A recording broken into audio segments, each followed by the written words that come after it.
والنجم وليال عشر والشفع والوتر والليل إذا هل في ذلك قسم ألم تر كيف فعل ربك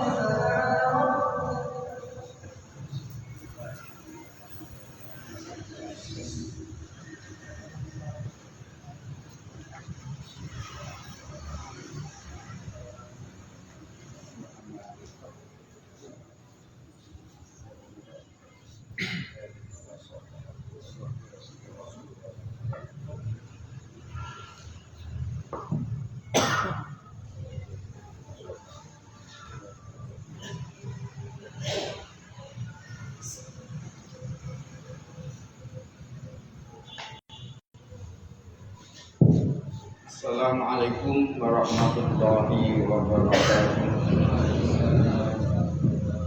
Bismillah, alhamdulillah, wassalatu wassalamu ala rasulillah Sayyidina Muhammad ibn Abdullah wa ala alihi wa ashabihi wa mawala. La hawla wa la quwwata illa billah. Amma ba'd. Para bapak, para ibu yang kami hormati, alhamdulillah kita bisa hadir dalam acara pengajian rutin yang dilaksanakan oleh Habib Zaki yang membahas kitab Nafal Al-Diniyah dan masih melanjutkan pembahasan halaman 38 dari Jalika Wasafa Rasulullah Sallallahu Alaihi Wasallam Umar bin Khattab dan seterusnya. Dan mari kita buka dengan bacaan umul kitab Indahillah Marimah Fawfikina wa ila hadratin Nabi Mustafa Rasulullah Sallallahu Alaihi wa ala alihi wa sahbihi azwaj wa dzurriyyatihi wa ila ali Habib Abdullah bin Ali bin Muhammad al-Haddad Haddad al-Syafi'i rahimahullah ta'ala nafa'ana bi'ulumihi dan bi niyatin salihah. Al-Fatihah.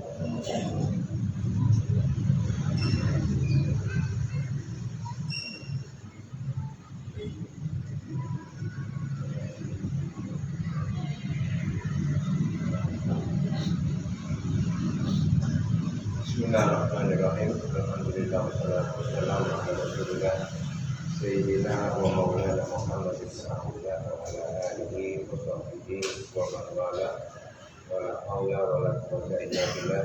Rabbi shrah li sadri wa yassir li amri wahlul 'uqdatam min lisani yafqahu qawli. Amma ba'd. Ikhwani wa akhwati rahimakumullah.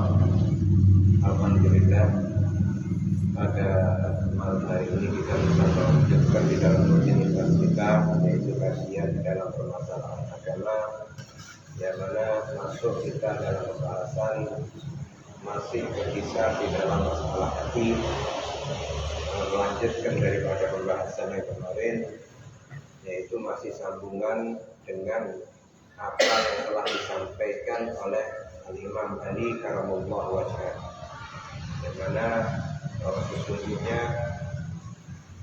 di setiap individu kita ini, di muka bumi ini terdapat hati. Kata Imam Ali, di muka bumi ini terdapat bejana. Apakah itu bejana? Ala wahyal susu. Bejana itu adalah hati. Hati-hati setiap manusia. Maka sebaik-baik daripada hati itu adalah yang paling bersih hatinya, yang paling teguh hatinya, dan yang paling lembut hatinya. Nah, ini sebaik-baik daripada hati atau sebaik-baik tempat yang ada di muka bumi ini. Nah, kemudian kita kemarin sudah menjelaskan tentang masalah kebersihan di dalam hati. Maka kita akan menjelaskan tentang juga keteguhan prinsip yang ada di dalam hati, juga kita sudah jelaskan. Kemudian melanjutkan daripada pembahasan yang kemarin, sebagaimana keteguhan hati, pakemnya hati, ketegasannya hati itu sebagaimana Rasulullah SAW mensifati Sayyidina Umar bin Khattab radhiyallahu anhu yang mengatakan adwaakum fi dinillah Umar, ya, yaitu yang paling pokok, yang paling kuat di antara kalian itu di dalam memegang teguh agamanya Allah Subhanahu wa taala adalah Umar, kata Rasulullah SAW. Kemudian qauluhul haq, perkataannya benar. Maka dikatakan wa ma lahu fin nasi min sadiq. Maka tidak ada di kalangan manusia itu apa namanya dari teman. Artinya ya sedikit. Ya orang mau berbicara hak, ya itu siap-siap orang akan menjauh orang yang orang yang tidak senang dengan perkara yang hak. Maka banyak daripada sifat-sifatnya daripada Sayyidina Umar radhiyallahu anhu seperti dikatakan dan mengatakan Izzuddin bin Umar, yaitu kemuliaan agama itu dengan maka Sayyidina Umar bin Khattab ini menjabat sebagai khalifah Rasulullah SAW Amirul Mukminin setelah Sayyidina Abu Bakar Siddiq radhiyallahu anhu, yaitu kurang lebih 10 tahun Sayyidina Umar bin Khattab beliau menjabat. Maka kana radhiyallahu anhu min ashabil mukminin fi dinillah. Maka sampai dikatakan ini Rasulullah Sayyidina Umar bin Khattab ini paling teguh, paling keras, ya, yaitu berpendiriannya itu, ya, di kalangan orang-orang mukmin di dalam memegang agama Allah Subhanahu wa taala.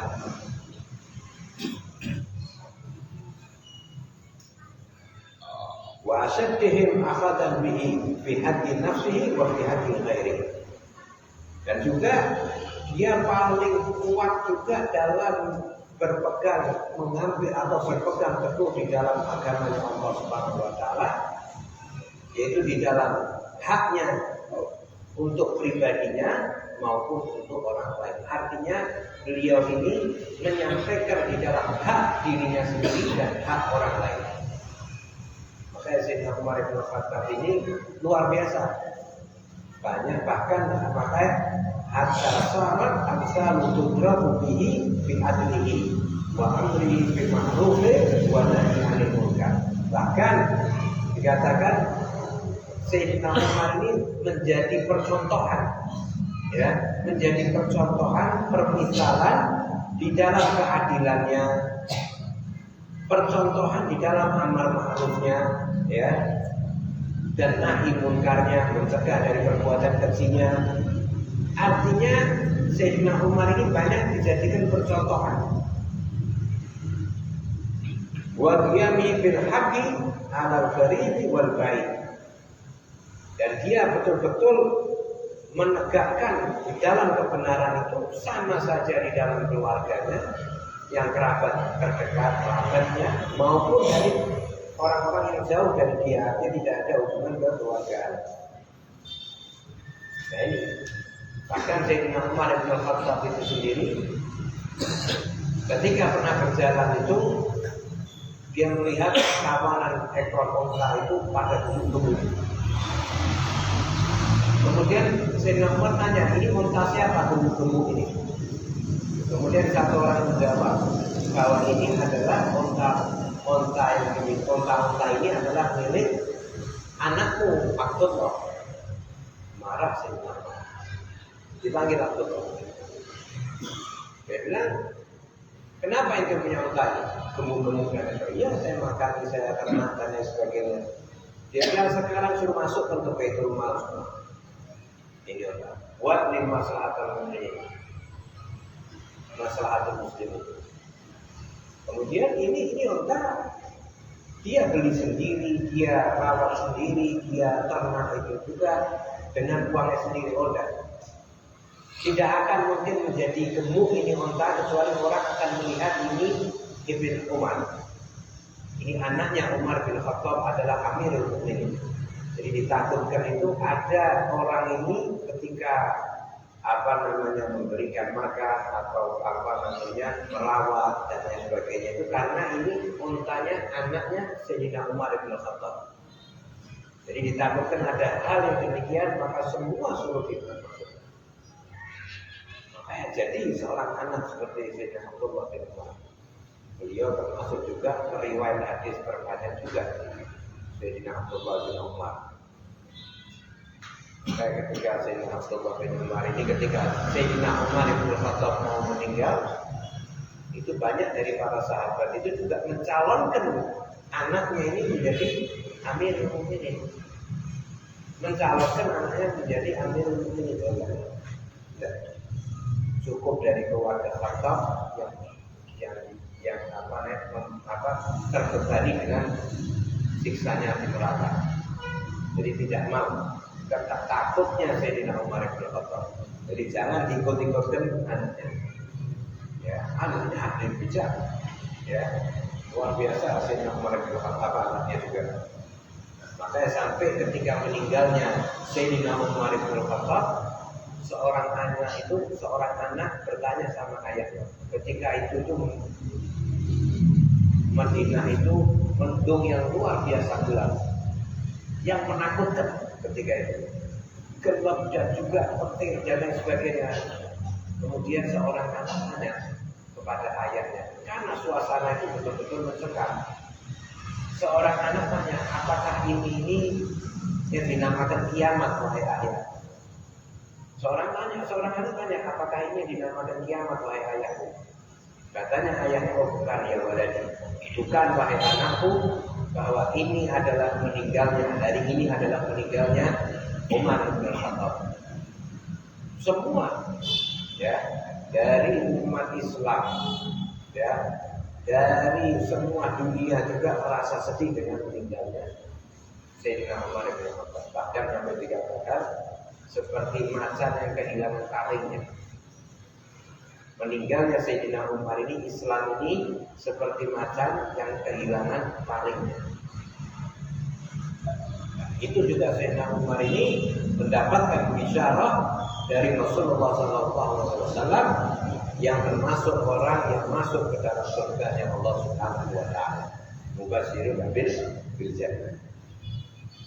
Radhiyallahu anhu wa an ashabi Rasulillah sallallahu alaihi wasallam. Ridha Allah Subhanahu wa taala kepada Sayyidina Umar dan semua para sahabat. Jadi ketika kita berbicara tentang sahabat, ya, jangan kita melihat di dalam sifat manusiawinya. Selama itu mendapat stempel sahabat Rasulullah SAW, jangan juga macam-macam kita mengomentari. Makanya kata Allah sahibul subhan wa majaro bayna sahabi nasbulu. Ya, apapun yang terjadi, perbedaan yang terjadi di antara sahabat kita diam. Jangan coba-coba membahas.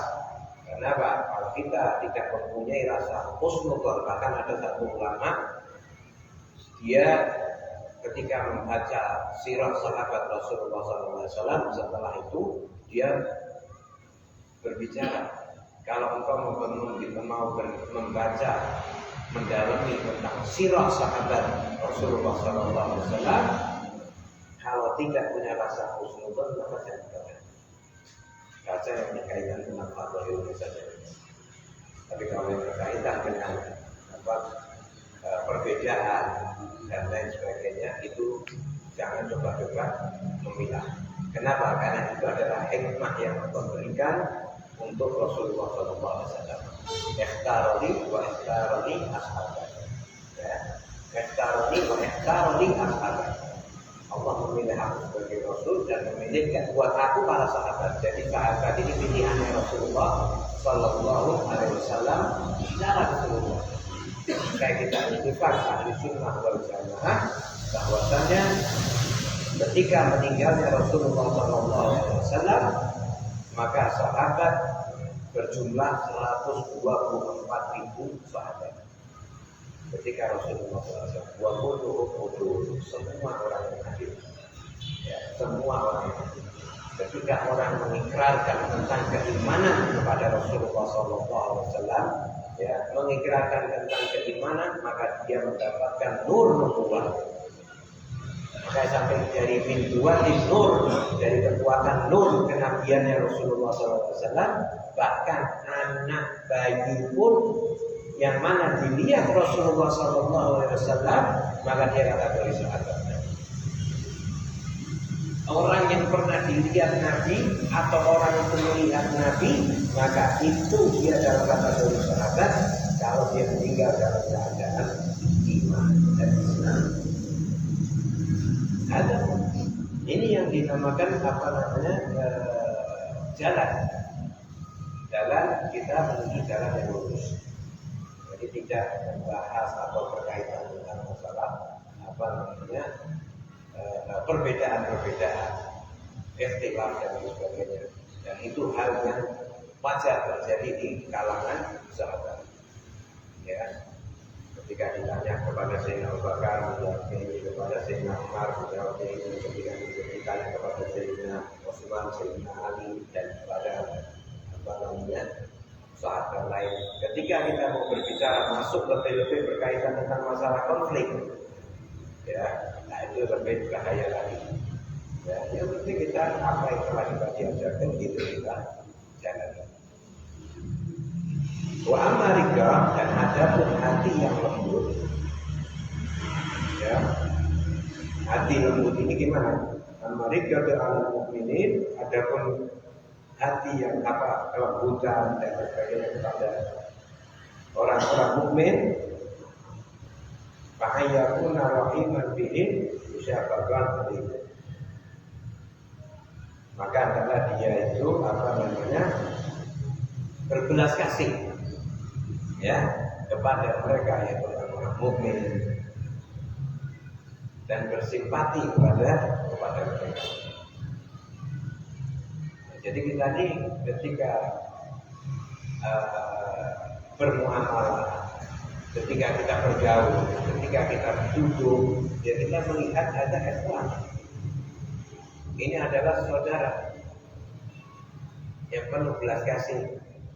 Ada orang yang ketika duduk itu langsung berpikir bagaimana cara jatuh ke ini, bagaimana cara ini, bagaimana cara ini. Tidak ada salamatus sadar. Tidak ada apa keselamatan pada dada atau hati. Yang ada apa? Akan timbul sombong dan sebagainya. Nah ini penting untuk apa belas kasih, ya. Wadhalika min asyrafil akhlak. Ini termasuk perkara yang paling mulia di dalam akhlak. Di akhlak ini betul-betul noto hati ini luar biasa, ya. Dan juga afdalul hisab, dan paling afdalnya juga di dalam rangkai perilaku. Ya. Wabihi wasafa Allahu Rasulahu faqala laqad ja'akum rasulun min anfusikum. Ini sebagaimana yang Rasulullah SAW, yang apa Allah Subhanahu Wa Taala mensifati Rasulullah SAW terhadap Rasulnya, yaitu apa?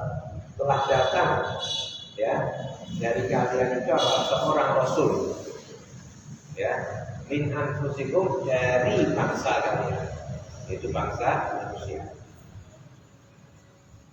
Ya, azizun alaihi ma'anittum, yang mana merasakan apa yang engkau rasakan, artinya dia merasakan apa yang kau derita. Rasulullah SAW ini merasakan apa yang telah umatnya rasakan. Jadi makanya kalau kita ini ketika kita berdoa, ketika kita mengeluh dan sebagainya sama Allah Subhanahu Wa Taala, kita ini tidak usah bingung bahwa ini dirasakan sama Rasulullah Sallallahu Alaihi Wasallam. Harisun alaikum, yang mana betul-betul gigih dia atas kalian dengan apa? Dalam mengajar, apa? Dengan keimanan, ya, berbuat baik. Yang kau betul-betul selamat.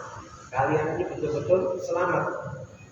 Raufur Rahim, yaitu adalah Rasulullah SAW adalah orang yang mempunyai belas kasih, yang mempunyai belas kasih. Makanya katanya dikatakan di dalam keutamaan kalimat ini lafaz aku Rasul sampai akhir ini, ya, sampai paling kawal fakul hasbiyallah la ilaha illallah alaihi wa sallam. Ini salah satunya menjadikan Rasulullah SAW itu cinta kepada umatnya. Jadi kita kalau mempertanya ini, maka menjadikan Rasulullah ini cinta kepada kita. Maka juga dibaca amalan-amalan semacam ini kalau bisa dibaca 7 kali di setiap harinya. Bahkan dari keistimewaan itu salah satunya yang membaca bacaan ini tidak akan mati di hari itu dan tidak akan mendapatkan sesuatu yang dia tidak yang dia benci. Dia tidak akan mendapatkan keistimewaan yang luar biasa. Tapi hal-hal kayak itu harus disidik, ya, harus disidik itu dengan kesekuan keyakinan yang kuat, ya. Maka dikatakan kalau Rasulullah SAW bahwa itulah biarkan umur rahmat. Itu orang-orang yang berbelas kasih, orang-orang yang berbelas kasih, itu mereka akan disayangi oleh Zat yang Maha Pengasih juga. Jadi ketika kita berbelas kasih kepada manusia, ya, maka Zat yang Maha Pengasih pun akan bertugas di situ, menyayangi kepada hamba yang berbelas kasih. Begitu juga dalam hadis man lam yarham lam yarham. Begitu juga dalam hadis lain mengatakan orang yang tidak mempunyai belas kasih, tidak menyayangi, maka tidak akan disayangi. Tidak akan disayangi. Jadi kalau orang-orang dulu itu tidak ada rasa takut, artinya dengan apa yang telah dia miliki, karena ini semua titipan. Banyak mereka ini sampai kadang ini baju ini dia punya sedikit, ada orang minta ini, kemudian diberikan ini baju ini kamu. Ya, kamu jual di pasar, uangnya kamu pakai buat belanja atau buat makan. Allah akan mengganti sifat kamu. Dia bisa membantu menyayangi seseorang, ya, lewat pikiran, lewat tenaga, lewat keilmuannya, lewat lewat hartanya, lewat sumbangsihnya dan lain sebagainya. Semua apapun, atau lewat senyuman dan lain sebagainya, ya, berkata yang tutup, baik, mengampun dan lain sebagainya. Ini apa? Akan ada timbal balik langsung dari Allah Subhanahu wa Ta'ala. Dan itu kunci-kuncinya semua untuk menjadikan Ar-Rahman, Zat yang Maha Kasih ini, Zat yang Maha Pengasih ini langsung menyayangi hamba-hamba yang pengasih juga.